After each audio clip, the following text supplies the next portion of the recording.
So, ladies and gentlemen, a couple of months ago, I made a video about things that I wanted to see in Superman Legacy. And I also made a video on how Batman could likely be adapted in James Gunn's DCU, just going over more of the brave and the bold story. But now it's time for me to go over things that I personally want to see if I had to say in the approach to Batman, the brave and the bold. So go ahead and like this video. If you do go on to enjoy it, definitely let me know your thoughts on what I have to say with my personal desires for Batman, the brave and the bold. Let me know if you agree, disagree, or just want to expand with your own ideas of things that you would like to see come to fruition if you had your own way with it. Because this isn't me saying exactly how things are going to go down. I do want to make that clear. It's just, hey, this is kind of things I would like to see. So, number one, oh man, this one's always interesting, is Batman's career. So similar to one of my first things in my Superman Legacy video, one of the first things I think about when it comes to the DCU Batman is where do I want Bruce Wayne to be at vigilante career-wise as Batman? Now, having said that, we do have a rough, quite rough ballpark of where, as it shouldn't be news to any of you that we're not getting an early years Batman in the DCU, given the premise of the movie and what's been said by Gunn and Safran, but at the same time, neither will he be in his final days. So for me, digesting that information, I've said this once, I've said it twice, and I'll say it again. I think of Batman in the DCU, and where I would personally like him to be is around year 10 to 12. And I think we can all agree that for Batman in the DCU's Brave and the Bold movie, as stated by Peter Safran, to have a Bat family around him, he's not going to be in Batman Year 2 or anything like that. It's not as though he's going to be in the very early stages like Robert Pattinson's Batman, who is in Year 2, still very much seeing it all in the very early days as a criminological experiment. Whereas with this DCU Batman, having him be at Year 10 to 12 will just show a seasoned Batman who I envision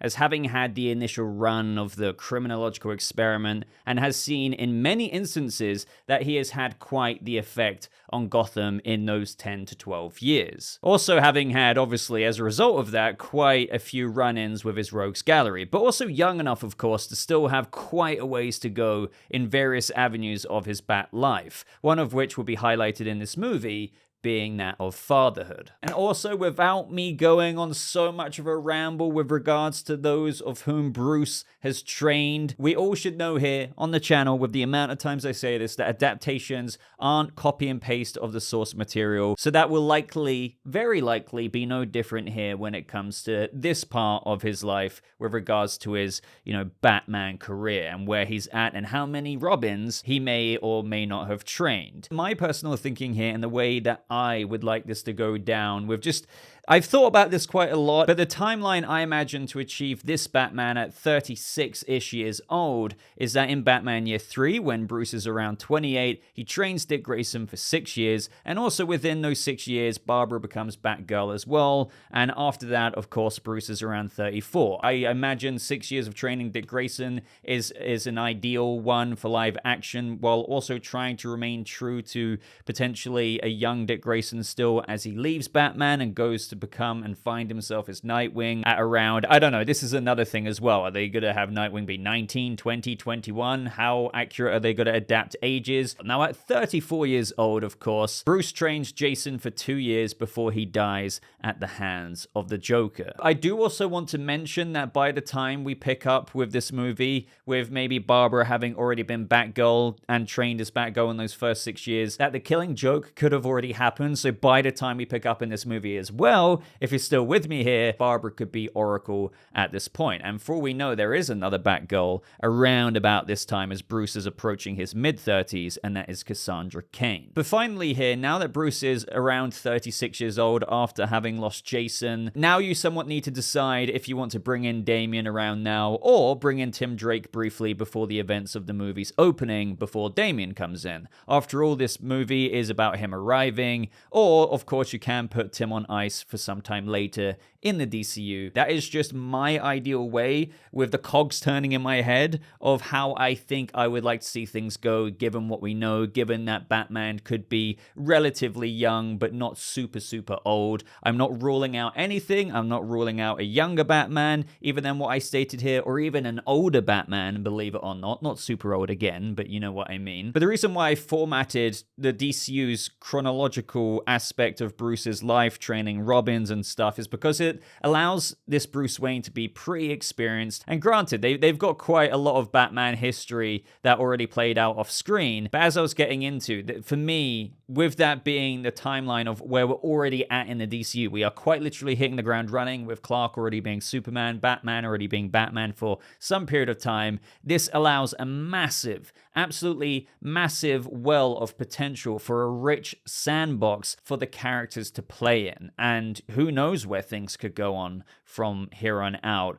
as a result of what we see in The Brave and the Bold. There's a lot of potential. All right, so for the second thing I would like to see, let's talk Batsuit and Bat-Tech, because I think what I really want in the DCU is that, given we're going to be in just this brand new universe and where superheroes are flying around again, not remotely kind of like Nolan's Batman or even Matt Reeves's Batman, I say go all freaking out with this Batsuit. I've gone on about this crazily before with the potential of this DCU. This is going to be a universe where they're embracing everything that they can when it comes to the comic book fantastical. So when it comes to Batsuit tech, you don't need to hold back at all. Now, I'm not saying go Power Rangers level of tech, but I think make it impressive. Don't go too ambitious that it's just absolutely nutty and too in your face. And for me personally, that would be like pressing a button and then just getting a layer and then like another layer form of just Injustice level plating that just keeps popping up. I know some people love that. I'm not saying that I hate it, but I just wouldn't want,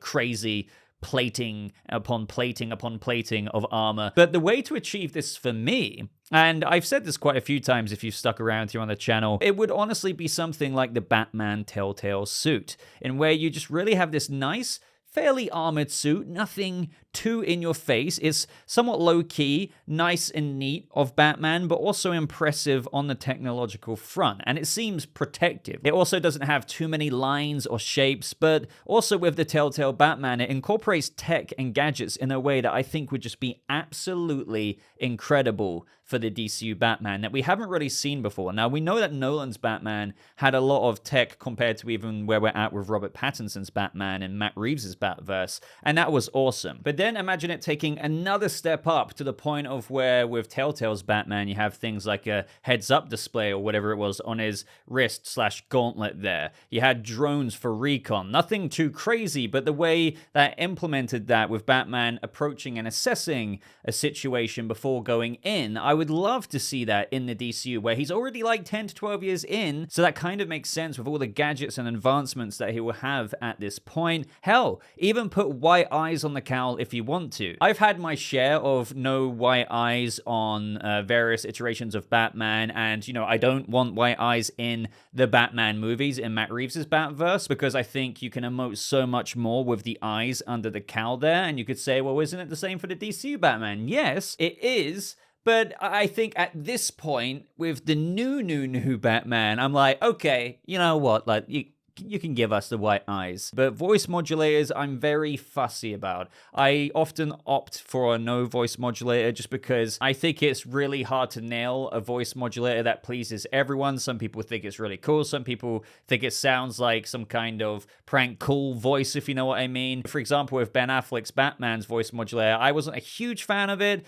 I mean, I thought it sounded cool at points, but for example, even in the Flash movie, when he's on the Bat Cycle at the beginning, and there is no voice modulator, I'm like, that sounds 10 times better. So I'm all for white eyes with the DCU Batman, but maybe don't go over voice modulator. Or if you do, just try and make it sound absolutely badass. But I don't know. I would love to know what you think there and what your preference is. One thing I wanted to chuck up on the screen right here is, even though these aren't exactly Batman Telltale suits, Jackson Durr, who's a very talented artist, has already done some concept art designs for the DCU Batman. Right here we have quite an armored suit, but nothing too in your face. And I admit, again, you know me, as I've already said, I don't like overly armored, but this would be the level of armored that I would still be quite a fan of in the DCU. It makes sense. He's very experienced, having had many run-ins with his rogues gallery. This would be a suit in where I imagine it blends in perfectly in a world that embraces fantastical villains like Clayface going all-out blob monster and all kinds of threats out there. I think this is really good. It's got the white eyes there. I think it just looks really clean. And then next up we have a similar, somewhat armored suit, but you can see there's a few differences there. There's a bit more of a blue tinge to it. I know so many people will want that. I've always said I think it would work best with more of a highlight, whereas in maybe a certain lighting, that's where the blue would shine through rather than it being really bright, vibrant blue like it sometimes is in the comics. So I believe that's what Jackson Durr has done here. I love the gold trim around the symbol. I just think that these two suit designs are great examples, and I'd be very, very happy if it looked anything like this, with the addition of maybe some tech. Maybe the gauntlet does have some kind of heads-up display like Telltale Batman. I just think that is the direction to go. I would say briefly with regards to a Batmobile for the DCU, funnily enough, something Telltale, I'll put the launching point there. Nothing like unnecessarily a muscle car like what Matt Reeves has gone with. Nothing necessarily too tanky like what Nolan's Batman had. And then you just combine the pure aesthetics and the pleasing visuals of Ben Affleck's Batman's Batmobile. I truly do think you come out somewhere in between a car slash Batmobile high-techy kind of looking thing slash also armored, if you know what I mean. And you're probably seeing the Batman Telltale Batmobile on screen right now. I'm not saying it has to look exactly like that, but if all three of those former Batmobiles could have a baby, I think it would look something like what I would want the DCU Batmobile to be. So number 3 for what I want to see in The Brave and the Bold. This one's about Bat Family, so honing a little bit more into that. But I would say maybe it comes down to a couple of members that I have ideas for, or one in particular that I do want to be featured quite a bit. So I think that given Safran said this is going to feature other members of the extended Bat Family, just because we feel like they've been left out of the Batman stories in the theater for far too long. So we're going to have a few members, not loads, that definitely indicated a few, but not like necessarily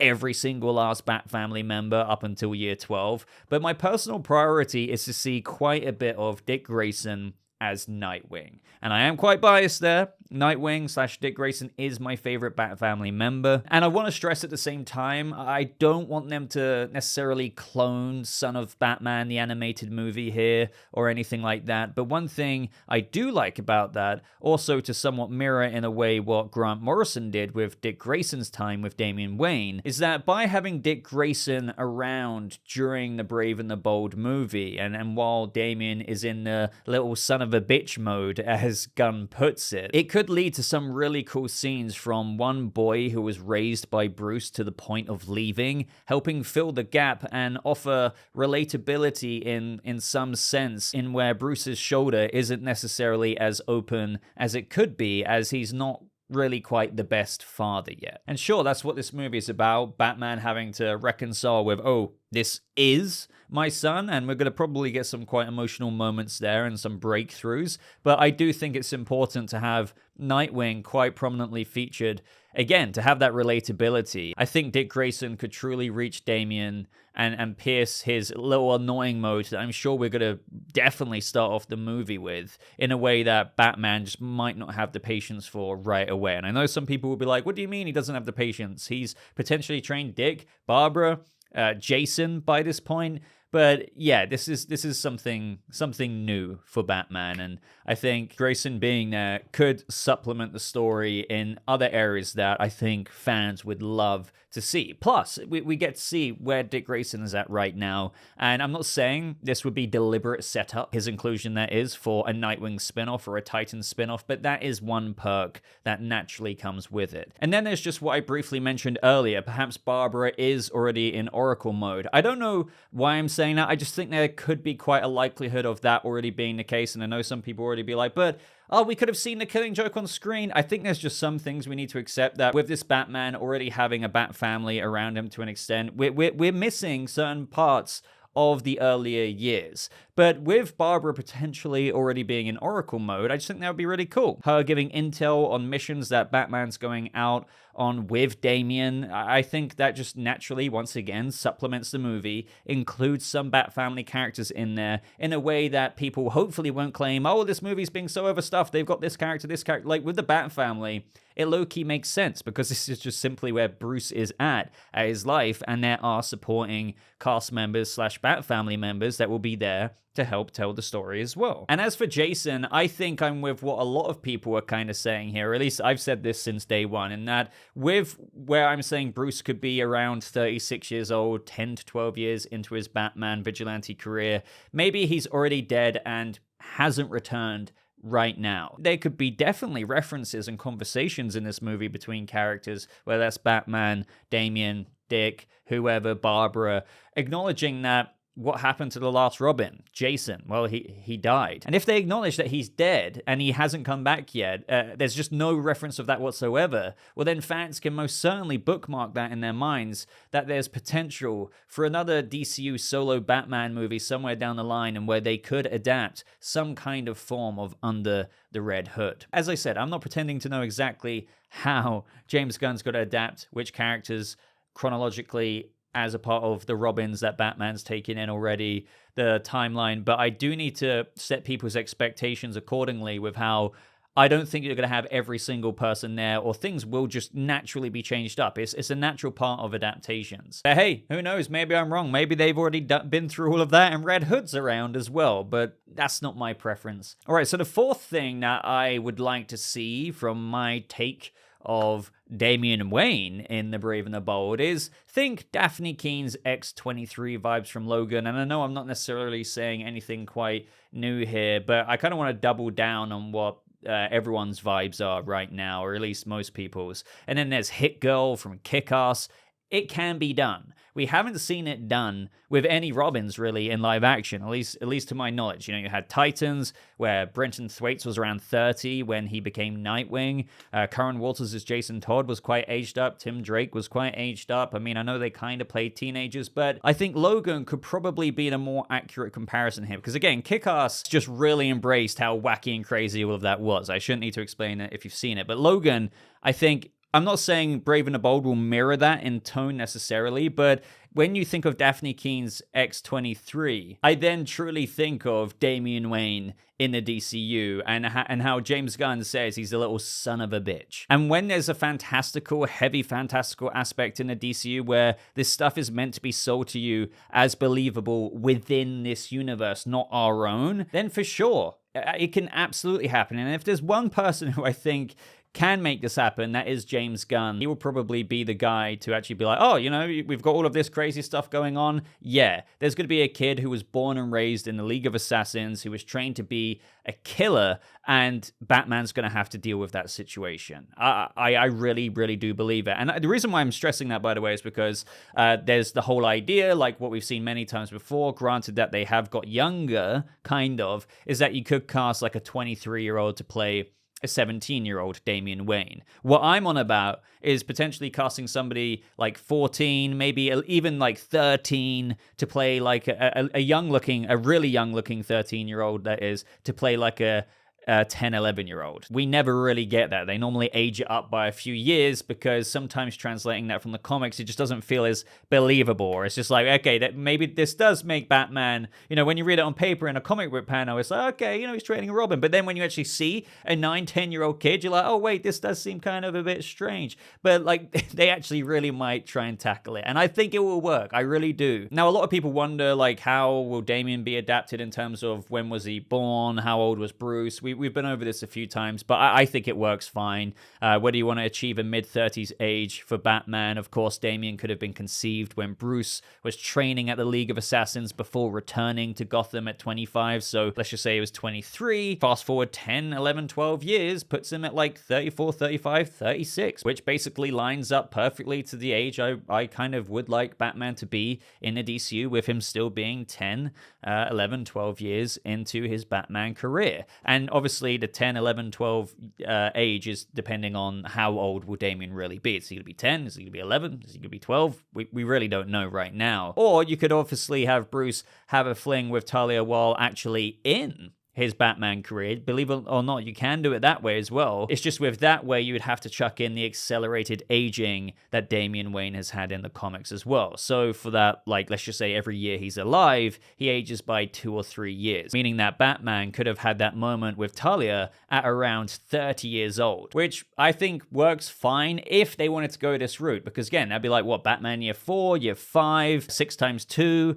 for the accelerated aging for Damian Wayne would make him, in those 6 years, for every 2 years that go by, he'd be around 12 years old. So it works out, but it depends if they're really going to go with the accelerated aging. Also, with regards to Damian Wayne, I know a lot of people, like some people love Damian Wayne. He's not my favorite Robin, and I do find him annoying, but it's understandably so. His character journey is very interesting to me, and I don't write it off as like, oh, Damian Wayne's so annoying. Like, I think that should be a part of this story initially. We can't forget, with Damian Wayne being dropped off on Batman's doorstep, however they're going to do that at the beginning of this film, he has been raised to be a killer. Like, he's been so sheltered and he's so barbaric. Like, this is a kid who has only known one thing from birth. This is the daughter of the demon's son. It's insane layers that I expect that. Some people might be like, oh, I don't want an annoying Damian Wayne, but I think if you're along that line of thinking, you misunderstand what this kid has been through and who he is right now. And I want him to start off that way. So let's just say he's a bit of a brat. He's going crazy, not like going hyperactivity crazy, but just genuinely Batman is struggling because they go out, he's trying to kill someone, Batman's like, don't kill, and he's just not understanding. He's going off and crazy at Dick Grayson, disrespecting him, but like that allows an arc to happen in where this kid, you know, transforms into a much more, I would say, balanced version of himself as he experiences a bit more of life outside of a bloody cult of assassins. So I do fully expect all of that. I think they're going to make some moments very serious. I think they're going to make some moments quite emotional, but also comedic, because there's all kinds of tones that they can play with there, which leads me to number 5 of what I would personally like for Batman Brave and the Bold, and that is with regards to tones. It's interesting considering this aspect because Batman can work tonally in quite a few ways. I know, again, just to say it, some people out there might disagree with that, but truly, as a big Batman fan, he absolutely can work beyond like a dark and brooding, serious Batman all the time. But the bottom line here, without going into every bloody Batman depiction we've seen, you can also do Batman all while maintaining the darkish Bat aspect a little lighter, and maybe marry those two tones together that somewhat dance throughout the film. Because I definitely don't think you should do Brave and the Bold with absolutely no kind of Bat darkness. Of course, that is inherent with the Batman. He's quite a dark character. But one thing that comes to mind, and dare I say it, one thing I would say about the Flash movie, granted that Keaton's Batman was a lot older than what we're really talking about here, it showed how when it came down to business, we got a couple of cool Bat moments with him in the movie that felt Batman to me, or while you had scenes, whether it's in the Batcave or Bruce elsewhere, that weren't always drilling in that specific tone. He was fairly neutral at times, just talking to Barry. Or that's not to say, oh, panic, you know, Muschietti is going to make the DCU Batman a Teen Titans Go light-hearted ride. No, it's not what I'm saying. It's just that I think in this new fantastical DCU, especially one in where for once we could actually get a child to young teens Robin, I can imagine this movie could work really well walking the line of those two tones. Especially, you know, a casual scene of Bruce in the Batcave, right, with other Bat family members. It doesn't mean that he can't be somewhat multi-dimensional, and this has been explored in so many things. The things I do think of there is, and especially with what we are probably going to see in this DCU, is Batman interacting with other characters, whether that's David Corenswet's Superman to whoever else. So I do think mainly of inspirations like Justice League Unlimited Batman, Batman the Animated Series Batman, and where you do have some pretty dark moments, but it's like also some other pretty lighthearted moments. Things can be dark when needed, but there's also a good range that can be established. And as for the final one in today's video, so number 6, with regards to villain or villains for the Brave and the Bold, I think during the course of the movie that there should be an active situation in Gotham City. So when it comes to which rogue would they use when it comes to this somewhat active situation going on in Gotham when Batman's taken Damian Wayne out there? I don't think they're going to use someone like the Joker, so anyone as big as the Joker for this, but I have to admit that that would be cool. But I think maybe, seeing someone like a DCU Killer Croc where they do not hold back. I'm talking they don't hold back at all. I'm talking Arkham Games Killer Croc or Mr. Freeze. And if not, maybe someone more fantastical, which, of course they can easily embrace because this is a fantastical DCU. Perhaps somebody more simpler to take down like Victor Zsasz, Firefly. But overall, this would have definitely been spoken about between Matt Reeves and James Gunn because they had a meeting and it was somewhat described as this air traffic control. So by the time the Batman Part 3 comes out, or even Part 2, that they're not featuring the exact same villains on